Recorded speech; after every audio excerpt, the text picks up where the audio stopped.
Assalamualaikum warahmatullahi wabarakatuh. Kembali lagi ya di channel Lastris Corner. Nah, kali ini kita akan melanjutkan pembahasan soal Olimpiade Biologi tahun 2018. Jadi ini tingkat kabupaten kota.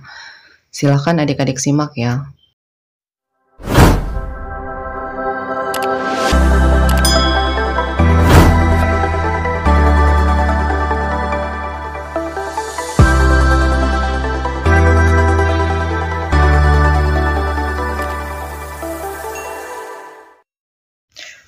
Oke, jadi sekarang kita bahas nomor 17 dan 18. Kita mulai dengan nomor 17. Nah, di nomor 17 ini, di sini dibahas mengenai fusi protoplas ya. Jadi, di sini ada istilah fusi protoplas. Fusi protoplas ini adalah salah satu metode persilangan atau hibridisasi, di mana di sini tanaman dia memanfaatkan tanaman dengan menggunakan sistem rekayasa genetika konvensional. Jadi menggunakan rekayasa genetika konvensional. Nah, di sini bisa diperhatikan pada skema ya, ini merupakan fusi protoplas secara kimiawi. Di sini dia menggunakan PEG atau polyethylene glycol, atau biasa kita singkat dengan PEG. Nah, di sini juga ada beberapa istilah mungkin ya di proses fusi ini. Jadi di sini ada istilah heterokarion. Ini adalah sel yang mengandung 2 atau lebih inti yang berbeda yang berbeda asal dalam satu sitoplasma. Nah, sekarang kita lihat pernyataannya satu-satu ya. Nah, bagian A, fusi protoplas itu tidak dapat terjadi antara dua sel tumbuhan yang berbeda spesies. Nah, ini pernyataannya salah. Kenapa salah? Karena fusi protoplas itu, sebagaimana tadi dijelaskan bahwa dia merupakan salah satu metode persilangan atau hibridisasi tanaman dengan memanfaatkan rekayasa genetik konvensional. Nah, di sini teknik fusi protoplas ini dapat digunakan untuk mencampur sifat genetik dari spesies tanaman yang yang sama dan ataupun dari spesies tanaman yang berbeda. Jadi tidak harus spesiesnya sama, bisa dari jenis yang berbeda. Makanya di pernyataan A ini salah karena di sini dia bilang tidak dapat terjadi antara dua sel tumbuhan yang berbeda. Padahal kalau fusi protoplas itu entah itu tanaman berbeda spesies ataupun sama, itu semuanya bisa dilakukan fusi protoplas. Oke, seperti itu ya. Oke, kemudian bagian B. Selain metode fusi kimiawi, teknik fusi elektrik juga dapat digunakan untuk menginduksi fusi protoplas. Nah, di sini mungkin ada yang belum tahu istilah protoplas ya. Protoplas itu ini adalah sel tanaman tanpa bagian sel, tanpa dinding sel. Jadi dia sel tanaman yang tidak mempunyai dinding sel. Nah, di sini pernyataannya betul ya bagian B. Jadi fusi protoplas ini dapat dilakukan dengan menggunakan senyawa kimia.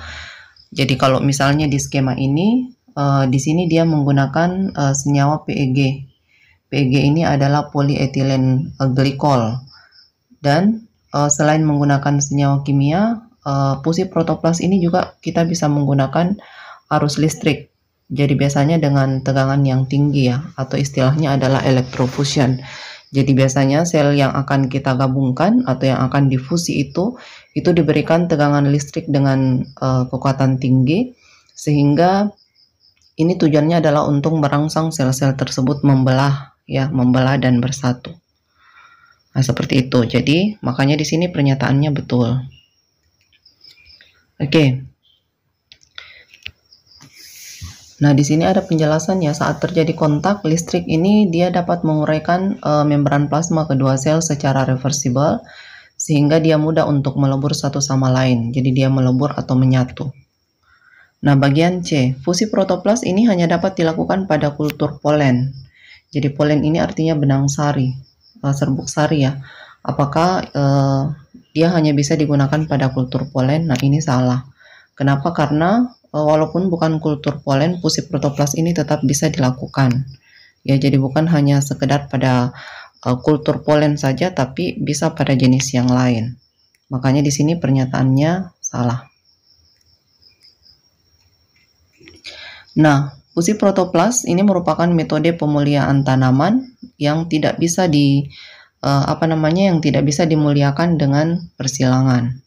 Nah, fusi protoplas ini tidak hanya dapat dilakukan pada kultur polen, bahkan pada sel somatik, yang mana kita ketahui sel somatik itu dia memiliki set kromosom dan organel yang lebih lengkap dibandingkan dengan polen, dan juga dapat digunakan sebagai objek.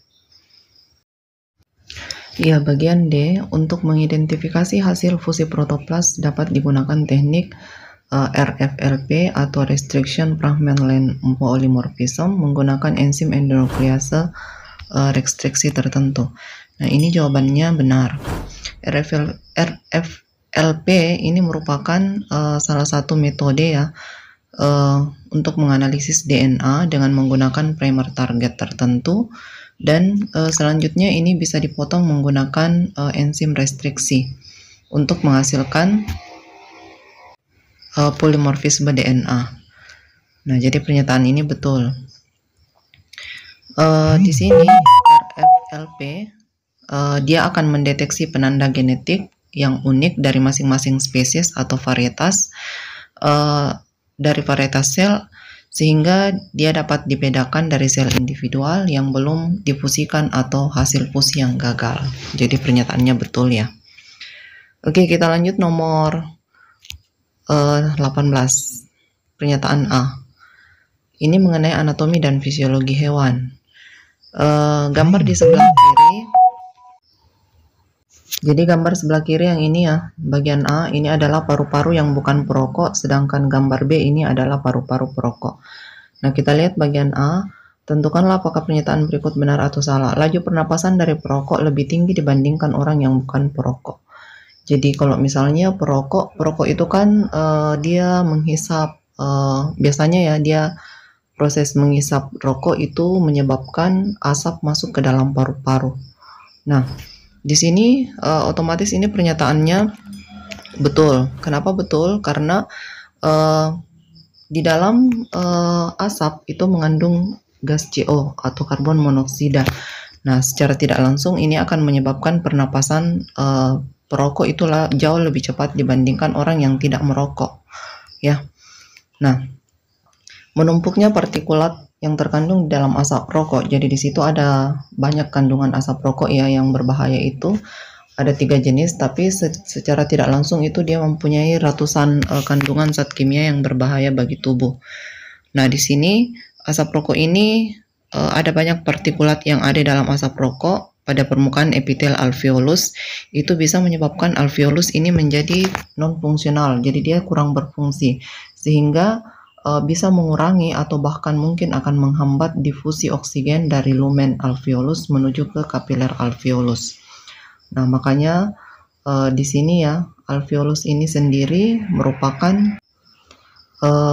tempat pertukaran antara gas oksigen dan CO2 pada proses pernafasan.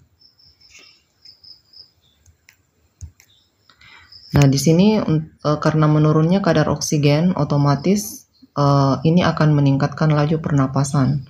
Karena dia akan mengambil oksigen lebih banyak sehingga dia harus meningkatkan laju pernapasan. Jadi makanya di sini pernyataannya betul. Nah, bagian B, kandungan oksigen dalam darah pada arteri sistemik perokok itu lebih rendah dibandingkan orang yang bukan perokok. Nah, ini juga pernyataannya betul. Nah, di sini berkurangnya difusi oksigen dari lumen alveolus ke dalam kapiler alveolus ini akan menyebabkan menurunnya kadar oksigen di dalam darah perokok ya. Jadi kadar oksigen akan menurun termasuk darah di bagian sirkulasi sistemik maupun pulmoner ya. Jika dibandingkan dengan orang yang bukan perokok ya, otomatis dia akan meningkat. Nah, bagian C, otot ventrikel kanan perokok itu lebih tipis dibandingkan orang yang bukan perokok. Nah, ini pernyataannya salah. Kenapa salah? Karena di sini penipisan otot ventrikel kanan ini akan menyebabkan darah mengalir ke sirkulasi pulmoner itu lebih sedikit. Nah, hal ini akan menyebabkan kandungan oksigen di dalam darah perokok itu juga semakin sedikit. Jadi pernyataannya salah. Nah, selanjutnya bagian D, tapi ini ya mengenai penipisan otot ventrikel kanan itu tidak ada hubungannya, tidak ada konsekuensi langsungnya dengan merokok. Bagian D. Kandungan karbon dioksida di dalam darah perokok itu lebih rendah dari orang yang bukan perokok. Ini salah. Kenapa? Otomatis kandungan karbon dioksida di dalam darah perokok itu lebih tinggi ya, bukan malah lebih rendah dibandingkan orang yang bukan perokok. Orang yang tidak merokok itu malah kandungan CO2 di dalam tubuhnya itu rendah. Kalau misalnya yang perokok ini otomatis tinggi. Ya, berkurangnya luas area alveolus ini tidak hanya menghambat difusi oksigen dari paru-paru ke darah, namun juga dia akan mengurangi laju difusi karbon dioksida atau CO2 ke dalam paru-paru. Nah, hal ini menyebabkan otomatis ya konsentrasi CO2 di dalam darah perokok itu lebih tinggi. Ya, jadi konsentrasi CO2 di dalam darah perokok lebih tinggi daripada orang yang normal. Oke, semoga bisa dipahami ya materi tentang anatomi dan fisiologi hewan nomor 17-18. Jika ada yang kurang jelas, bisa ditanyakan melalui kolom komentar.